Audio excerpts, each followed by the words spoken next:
Southpaw Regional Wrestling, a very bizarre project that the WWE has put out there. A little short, 5 to 8 minute bits, a whole bunch of promos and bits and pieces made to look like it's straight out of the 80s with, territorial wrestling company with all the modern guys playing different parts.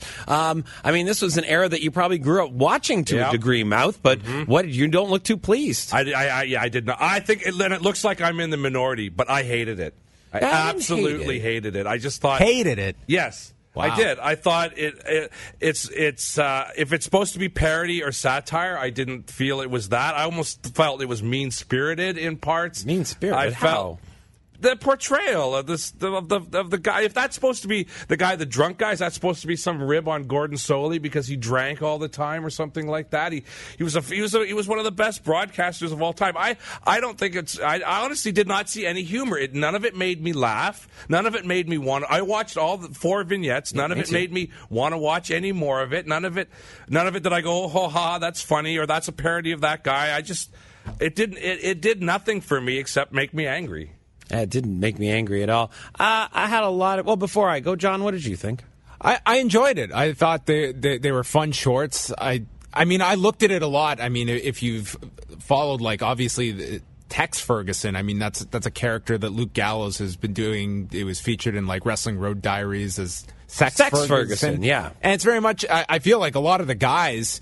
This was it just seemed like a genesis that they would do a lot of these characters in the locker room together. And it was a guy by the name of Brian Pelagato that apparently was the kind of the brains behind this whole thing. And it was a sponsored bit by KFC, obviously. That was ingenious. With using flair there, I thought that was great. Yeah, so I think it was just something that it was probably something that was just a lot of these guys would joke around, and they were able to make just some shorts out of. But if it's supposed to be funny, did it make you laugh? If it's supposed to be humor, I didn't find it funny. I didn't think that it was laugh out loud funny, but I did watch all 4, and I thought it was entertaining, not funny, but entertaining.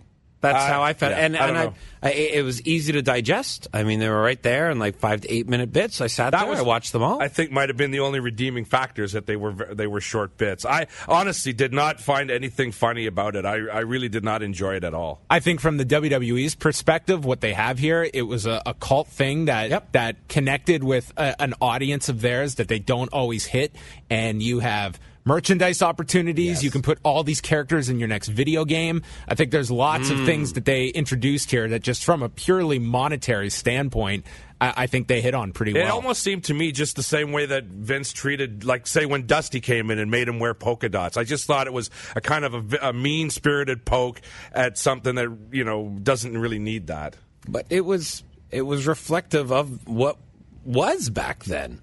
I disagree. I saw this as more as just, like a modern day take on WKRP or something. Yeah. They're just looking at a wacky industry during a time, and they're just heightening a lot of stereotypes. And if you think of that on paper, it's a great idea. I just didn't like the execution. I just did not find it funny or entertaining. And there's too much stuff out there. I'm not going to waste my time on something I don't find funny or entertaining. You did. You watched all 4. Yeah, because I have to do this show. Because I knew you'd want... Jay, I know you love comedy, and I knew you'd want to talk about it. No, I know. I asked you to watch, but you could have watched. You did watch all 4. Very thorough reporting by Dan Lavransky. Also, you can't criticize unless you watch it. I think we have all 3 perspectives on it, actually.